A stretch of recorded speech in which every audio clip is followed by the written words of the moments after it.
ಸಾಹಿತ್ಯ ಲೋಕದ ಧೀಮಂತರಾದಂಥ ಎಸ್.ಎಲ್. ಭೈರಪ್ಪ ಅವರು ನಿನ್ನೆ ತಾನೇ ನಿಧನರಾಗಿದ್ದಾರೆ. ಸಾಹಿತ್ಯ ಲೋಕದ ತುಂಬಲಾರದ ನಷ್ಟ ಅಂತಾನೆ ಹೇಳಬಹುದು. ಇವತ್ತು ಪಿ ಶೇಷಾದ್ರಿ ಸರ್ ನಮ್ಮ ಜೊತೆ ಇದ್ದಾರೆ. ಅವ್ರ ಜೊತೆಗಿನ ಒಡನಾಟ, ಅವರ ಪುಸ್ತಕಗಳ ಬಗ್ಗೆ ಒಂದಷ್ಟು ಕೇಳ್ತಾ ಹೋಗೋಣ. ಸರ್, ಇವತ್ತು ಅವರು ನಮ್ಮ ಜೊತೆ ಇಲ್ಲ, ಭೈರಪ್ಪ ಸರ್ದು. ಅವ್ರ ಬುಕ್ಗಳೆಲ್ಲ, ಅವರ ಪುಸ್ತಕದ ಪ್ರತಿ ಸಾಲುಗಳು ಕೂಡ ಪ್ರತಿಯೊಬ್ಬರ ಬದುಕಿಗೆ ತುಂಬಾ ಮುಖ್ಯವಾದಂಥದ್ದು. ಸೊ ನೀವು ಈ ಸಮಯದಲ್ಲಿ ಅವ್ರನ್ನ ಸ್ಮರಿಸೋದಾದ್ರೆ? ಎಲ್ಲರೂ ಕತೆ ಬರೀತಾರೆ, ಎಲ್ಲರೂ ಕಾದಂಬರಿ ಬರೀತಾರೆ. ಆದರೆ ಇವರ ಕಾದಂಬರಿಯ ರಚನೆಗೂ ಬೇರೆಯವರಿಗೂ ಒಂದು ಭಿನ್ನತೆ ಇರುತ್ತೆ. ನೀವು ಹೇಳಿದಾಗೆ ಪ್ರತಿ ಅಕ್ಷರಗಳು, ಪ್ರತಿಯ ಸಾಲುಗಳು ಜೀವಂತಿಕೆಯಿಂದ ಕೂಡಿರ್ತಾ ಇತ್ತು. ಇವರು ಮೂಲಭೂತವಾಗಿ ತತ್ವಶಾಸ್ತ್ರವನ್ನು ಆಳವಾಗಿ ಅಧ್ಯಯನ ಮಾಡಿದ್ರಿಂದ ಕಥನಕ್ಕೆ ತತ್ವಶಾಸ್ತ್ರವನ್ನು ಬಳಸಿದ್ದು ಇವರ ವಿಶಿಷ್ಟತೆ. ತತ್ವಶಾಸ್ತ್ರದಲ್ಲಿ ಬರುವಂಥ ಮನುಷ್ಯನ ಬದುಕಿನ ಸಂಕೀರ್ಣತೆಗಳು, ಮನುಷ್ಯನ ಬದುಕು ಯಾಕೆ, ಅವನ ಸ್ವಭಾವಗಳು ಯಾಕೆ ಅನ್ನೋದನ್ನು ಇವರಷ್ಟು ಆಳವಾಗಿ ಶೋಧನೆ ಮಾಡಿದ ಮತ್ತೊಬ್ಬ ಲೇಖಕ ಇಲ್ಲ. ಹಾಗಾಗಿ ಇವರ ಕಾದಂಬರಿಗಳು ಬರೀ ಸಮಯ ಕಳೆಯೋದಕ್ಕೆ ಓದುವಂಥ ಕಾದಂಬರಿಗಳು ಆಗಿರಲಿಲ್ಲ. ಜೊತೆಗೆ ನಮ್ಮಲ್ಲಿ ಒಂದು ಚಿಂತನೆಯನ್ನು ಹಚ್ಚಾಯಿತು. ಇವ್ರ ಕಾದಂಬರಿನ ನನಗೆ ವೈಯಕ್ತಿಕವಾಗಿ ಅಭಿಪ್ರಾಯಕ್ಕೆ ಬಂದಿದ್ದು, ಒಂದು ಕಾದಂಬರಿ ಓದಿದ ನಂತರ ಕನಿಷ್ಠ 4-5 ವಾರ ಬೇರೆ ಏನು ಓದಬೇಕು ಅಂತ ಅನ್ನಿಸ್ತಾ ಇರಲಿಲ್ಲ. ಆ ಪಾತ್ರಗಳೇ ಮನಸ್ಸಿನಲ್ಲಿ ಉಳಿತಾ ಇತ್ತು.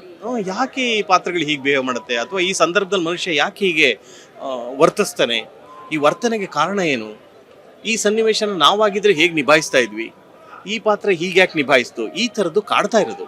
ಇವರ ಎಲ್ಲ ಕಾದಂಬರಿಗಳನ್ನು, 24 ಕಾದಂಬರಿಗಳನ್ನು ನಾನು ಓದಿದ್ದೀನಿ. ಒಂದು 6 ಕಾದಂಬರಿಗಳನ್ನು ಆಡಿಯೋ ಪುಸ್ತಕ ಆಗಿ ನಾನು ಕನ್ವರ್ಟ್ ಮಾಡಿದ್ದೀನಿ.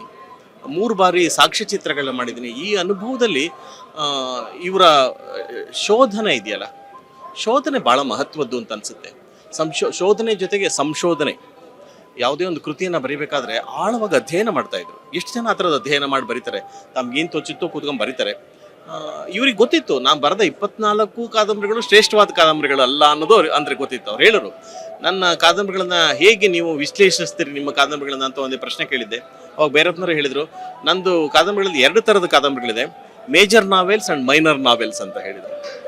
ಮೇಜರ್ ನಾವೆಲ್ಸಲ್ಲಿ ಬರುವಂಥ ಪರ್ವ ಆಗಿರ್ಬೋದು, ಆವರಣ ಆಗಿರ್ಬೋದು, ಗೃಹಭಂಗ ಆಗಿರ್ಬೋದು, ವಂಶವೃಕ್ಷ, ಈ ಥರದ್ದು ಇನ್ನೂ ಕೆಲವನ್ನು ಅವರು ಮೇಜರ್ ನಾವೆಲ್ಸ್ ಅಂತ ಕರೆಯೋರು.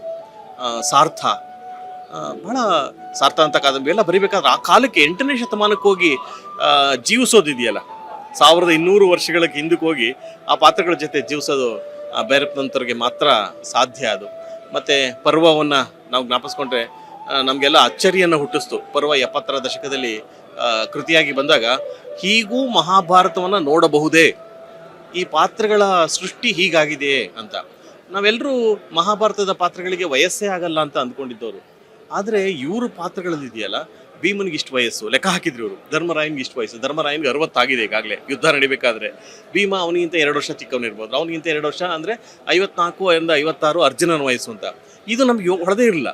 ನಮಗೆಲ್ಲ ಸಿನಿಮಾಗಳಲ್ಲಿ ತೋರಿಸ್ತೀವಲ್ಲ, ಎಲ್ಲರೂ ಹೀರೋಗಳಾಗಿರ್ತಾರೆ, ಆ ಥರ ಪಾತ್ರಗಳು ನೋಡ್ತಾ ಇದ್ವಿ. ಆ ಥರ ಪಾತ್ರಗಳನ್ನ ಶೋಧನೆ ಮಾಡೋದು ನಾನು ಇವ್ರುಗಳಿಂದ ಕಲಿತೆ. ನನ್ನ ಅರಿವಿನ ವಿಸ್ತಾರ ಕೂಡ ಇವ್ರ ಕಾದಂಬರಿಗಳಿಂದ ಆಗಿದೆ. ನನಗಷ್ಟೇ ಅಲ್ಲ, ನಮ್ಮ ನಾಡಿನ ಅನೇಕ ಓದುಗರು ಇದರಿಂದ ತುಂಬ ಪ್ರಯೋಜನ ಪಡ್ಕೊಂಡಿದ್ದಾರೆ, ಅಳವಡಿಸ್ಕೊಂಡಿದ್ದಾರೆ. ನೀವು ಹೇಳಿದ್ರಲ್ಲ ಮೊದಲನೇ ಸಾಲು, ತಮ್ಮ ಬದುಕಿಗೆ ಅಳವಡಿಸ್ಕೊಂಡಿದ್ದಾರೆ. ಅದು ಇವರ ಮಹತ್ವವಾದ ಕೊಡುಗೆ ಸಾಹಿತ್ಯ ಲೋಕಕ್ಕೆ ಅಂತ ನಾನು ಭಾವಿಸ್ತೀನಿ. ಸರ್, ಪರ್ವ ವಿಚಾರಕ್ಕೆ ಬರೋದಾದ್ರೆ, ನಾವು ನೋಡಿದ್ದ ಮಹಾಭಾರತನೇ ಬೇರೆ ಸರ್. ಇದರಲ್ಲಿ ಸ್ವಯಂವರ ಆಗಿರಬಹುದು, ಅಥವಾ ಪಾತ್ರಗಳು, ದ್ರೌಪದಿ, ಕೌರವರು, ಪಾಂಡವರ ಬಗ್ಗೆ ಅವ್ರು ಹೇಳೋ ರೀತಿ ಆಗಿರಬಹುದು, ನಮಗೆ ಹಿಂಗೂ ಇತ್ತ ಅನ್ನೋ ತರ ಫೀಲ್ ಬರುತ್ತೆ. ಅದ್ರ ಬಗ್ಗೆ ನೀವು ಇನ್ನೊಂದು ಸ್ವಲ್ಪ ಹೇಳೋದಾದ್ರೆ? ಒಂದ್ಸರಿ ಪರ್ವ ಬಂದಾಗ ತುಂಬಾ ದೊಡ್ಡ ಚರ್ಚೆ ಆಯ್ತಂತೆ. ಯಾಕೆಂದ್ರೆ ಒಂದು ತರದ ವರ್ಗದವರು ಇದನ್ನ ವಿರೋಧಿಸಿದ್ರಂತೆ. ನಾವು ಪುರಾಣದ ಪಾತ್ರಗಳನ್ನ ಒಂದು ಉದಾತ್ತ ನೆಲೆಯಲ್ಲಿ ಮಾತ್ರ ನೋಡ್ತೀವಿ, ಅವುಗಳನ್ನ ಎತ್ತರದಲ್ಲಿ ಎಲ್ಲೋ ಆಕಾಶದಲ್ಲಿದ್ದ ಪಾತ್ರಗಳನ್ನ ಇವರು ನೆಲಕ್ಕೆ ತಂದಿದ್ರು. ಅವರು ನಮ್ಮ ಹಾಗೆ ಮನುಷ್ಯರು, ಅವರು ನಮ್ಮ ಹಾಗೆ ವರ್ತಿಸ್ತಾರೆ ಅನ್ನುವಂಥದ್ದು, ಅದನ್ನು ಸಹಿಸ್ಕೊಳಕ್ಕಾಗದೇ ಇದ್ದಂಥ ಒಂದು ವರ್ಗ ಇದ್ದು ತುಂಬ ಚರ್ಚೆಗಳಾಗಿದೆ. ತುಂಬ ಚರ್ಚೆಗಳಾದಾಗ ಭೈರಪ್ಪನವ್ರು ಒಂದ್ಸರಿ ಕೇಳಿದ್ರಂತೆ, ನಿಮಗೆ ರಾಮನಂತ ಗಂಡ ಇದ್ರೆ ಯಾರಾದರೂ ಮದುವೆ ಮಾಡ್ಕೋತೀರಾ ಅಂತ ಕೇಳಿದ್ರಂತೆ ಎಲ್ಲೋ ಒಂದು ಸಂದರ್ಭದಲ್ಲಿ. ತುಂಬ ಜನ ಹೆಣ್ಮಕ್ಳು ಇಲ್ಲ ಇಲ್ಲ ಇಲ್ಲ ಅಂದ್ರೆ ರಾಮನ್ನ ಆರಾಧಿಸೋದಕ್ಕೆ ಸರಿ, ಆದರೆ ಅಂಥ ಪತಿ ಆದರೆ. ಹಾಗೆ ಯುಧಿಷ್ಠರನ್ನ ನಾವು ಧರ್ಮಪಾಲಕ, ಒಂದು ಸುಳ್ಳು ಹೇಳಿಲ್ಲ, ಯುಧಿಷ್ಠರಂತ ಗಂಡ ಇದ್ರೆ ನೀವು ಮದುವೆ ಆಗ್ತೀರಾ ಅಂತ ಕೇಳಿದ್ರೆ ಎಷ್ಟೋ ಜನ ಅದಕ್ಕೆ ಯೋಚನೆ ಮಾಡ್ತಾರಂತ. ಅವಾಗ ಅಂದರೆ ನಾವು ಆರೋಧಿಸೋದು ಬೇಡ, ಅದನ್ನು ಅಳವಡಿಸ್ಕೊಳ್ಳೋದು ಬೇಡ. ಹಾಗಾಗಿ ಇವರು ಕೃಷ್ಣ ಆಗಿರಿ, ಕೃಷ್ಣ ಪಾತ್ರ ಇವತ್ತಿನ ಯಾವುದೇ ರಾಜಕೀಯ ತಂತ್ರಜ್ಞ ಅವನಷ್ಟು ರಾಜತಾಂತ್ರಜ್ಞ ಇನ್ನೊಬ್ಬ ಇಲ್ಲ ಅಂತ ಅನ್ಸುತ್ತೆ. ಅವನ ಯೋಚನೆಗಳು ಹಂಗಾಗಿ ಅವೆಲ್ಲವೂ ಜೀವಂತ ಪಾತ್ರಗಳು ಅಂತ ಅನಿಸ್ತು. ಅಲ್ಲಿವರೆಗೂ ನಮಗೆ ಉದಾತ್ತ ಅವರು ಕಿರೀಟ ಇಟ್ಕೊಂಡು ವಜ್ರ ವೈಡ್ಯೂ ಹಾಕೊಂಡಿರುವಂಥ ಪಾತ್ರಗಳಲ್ಲ ಅವು. ನಮ್ಮ ಮಧ್ಯೆ ಇರುವಂಥ ಪಾತ್ರಗಳಾಗೆ ಮಾಡಿದ್ವಿ. ಅದು ಪರ್ವ ನಾಟಕ ಆಗಿ ಕೂಡ ಬಂತು. ಸಿನಿಮಾ ಆಗುವ ಹಾದಿಯಲ್ಲಿತ್ತು, ಗೊತ್ತಿಲ್ಲ ಮುಂದೆ ಏನಾಗುತ್ತೆ ಅಂತ. ಹಕ್ಕುಗಳನ್ನ ಕೆಲವರು ತಗೊಂಡಿದ್ದಾರೆ, ಹಿಂದಿಲಿ ಆಗಬೇಕು ಅಂತ ಆಸೆ ಇತ್ತು, ಮಾತುಕತೆ ನಡೆದಿತ್ತು. ಸಾಧ್ಯ ಇಲ್ಲ, ಯಾಕೆಂದರೆ ಸಿನಿಮಾನ 2.5 ಗಂಟೆಗಿಂತ ಹೆಚ್ಚು ಮಾಡೋಕ್ಕೆ ಸಾಧ್ಯ ಆಗಲ್ಲ. ಇವತ್ತು ಪ್ರೇಕ್ಷಕರ ಇದಿಲ್ಲ, ಏನು ವ್ಯವಧಾನ ಇಲ್ಲ ಅಷ್ಟು ಕೂತು ನೋಡೋದು. ಗೊತ್ತಿಲ್ಲ ಅದು 2.5 ಮಾಡ್ತಾರ, 2 ಭಾಗದಲ್ಲಿ ಮಾಡ್ತಾರ, 3 ಭಾಗದಲ್ಲಿ ಮಾಡ್ತಾರ, ಗೊತ್ತಿಲ್ಲ. ಅದ್ರ ಪ್ರಯತ್ನ ನಡೆದಿದೆ. ಸರ್, ಇವಾಗ ಇವರ ಸಾಹಿತ್ಯವನ್ನ ಪ್ರೀತಿಸೋರು ಎಷ್ಟು ಜನ ಇದಾರೋ ಇವ್ರನ್ನ ವಿರೋಧಿಸೋರು ಕೂಡ ಅಷ್ಟೇ ಜನ ಇದ್ರು ಸರ್. ಅವರ ವಿರೋಧಿಗಳು ಯಾಕೆ ಅವ್ರನ್ನ ವಿರೋಧ ಮಾಡ್ತಿದ್ರು ಅಂತ? ಪಂಥ, ಬಲಪಂಥ, ಎಡಪಂಥ ಅಂತ ಪ್ರತಿಯೊಬ್ಬನಿಗೂ ಐಡಿಯಾಲಜಿ ಇರುತ್ತೆ. ಪ್ರತಿಯೊಬ್ಬ ವ್ಯಕ್ತಿಗೂ ರಾಜಕೀಯ ಪ್ರಜ್ಞೆ ಇರುತ್ತೆ, ಇಲ್ಲ ಅಂತ ಹೇಳಕ್ಕಾಗಲ್ಲ. ಅದು ಅವರು ತೀರಾ ವೈಯಕ್ತಿಕ. ಆದರೆ ತಾವು ಇವರು ನಂಬಿದ್ದ ತತ್ವ ಅದು. ಇವರ ಸಿದ್ಧಾಂತಗಳಿಗೆ ಯಾವತ್ತೂ ನಿಷ್ಠುರವಾಗಿ, ಕೆಲವರು ನಾವೇನು ಮಾಡ್ತೀವಿ, ಮಾಡ್ರೇಟ್ ಆಗಿ ಹೇಳ್ತೀವಿ. ಎಲ್ಲಾದರೂ ನಮ್ಮ ಜನ ಎಡಪಂಥೀಯರು ಬಲಪಂಥೀಯರು ಅಂತ ನಮ್ಮನ್ನೆಲ್ಲಿ ವಿಂಗಡಿಸ್ತಾರೋ ಅಂತ ಅಂದ್ಬಿಟ್ಟು ಮಾಡ್ರೇಟ್ ಆಗಿ ಮಾಡೋದಕ್ಕೆ. ಆದರೆ ಭೈರಪ್ಪನ ಯಾವತ್ತೂ ಇರಲಿಲ್ಲ. ತಾವು ನಂಬಿದ ತತ್ವಗಳನ್ನು ಒಪ್ಕೊಂಡಿದ್ವಿ. ನಾನು ಒಪ್ಪಿರುವಂಥ ಸಿದ್ಧಾಂತ ಇದು ಅಂತ ನಿಷ್ಠುರವಾಗಿ ಹೇಳ್ತಾ ಇದ್ರಿಂದ ಸಾಕಷ್ಟು ಜನ ವಿರೋಧಿಗಳನ್ನು ಕಟ್ಕೋಬೇಕಾಯಿತು. ಅದು ವಿರೋಧಿಗಳಿರಲಿ ಅಥವಾ ಅಭಿಮಾನಿಗಳಿರಲಿ, ವಿರೋಧಿಸಬಹುದು ಬೇರೆ ಬೇರೆ ಕಾರಣಗಳಿಗೆ. ಆದರೆ ಇವರು ಕೃತಿಗಳನ್ನು ನಿರಾಕರಿಸೋಕೆ ಸಾಧ್ಯ ಆಗಲ್ಲ.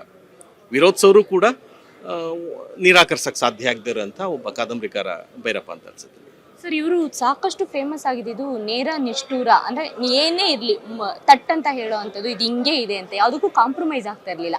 ಆ ಥರ ಗುಣದ ಬಗ್ಗೆ ನೀವು ಅವ್ರನ್ನ ಹತ್ತಿರದಿಂದ ನೋಡಿದಾಗ? ನಿಷ್ಠುರವಾದಿ. ನನಗೆ 2 ವಿಚಾರದಲ್ಲಿ ನೋಡಿದ್ದೀನಿ. ಅವರು ಯಾರನ್ನು ಹೊಗಳೋದಕ್ಕೋ ಸಂಪ್ರೀತಗೊಳಿಸೋದಕ್ಕೋ ಮಾಡಿದವರು ಅಲ್ಲ.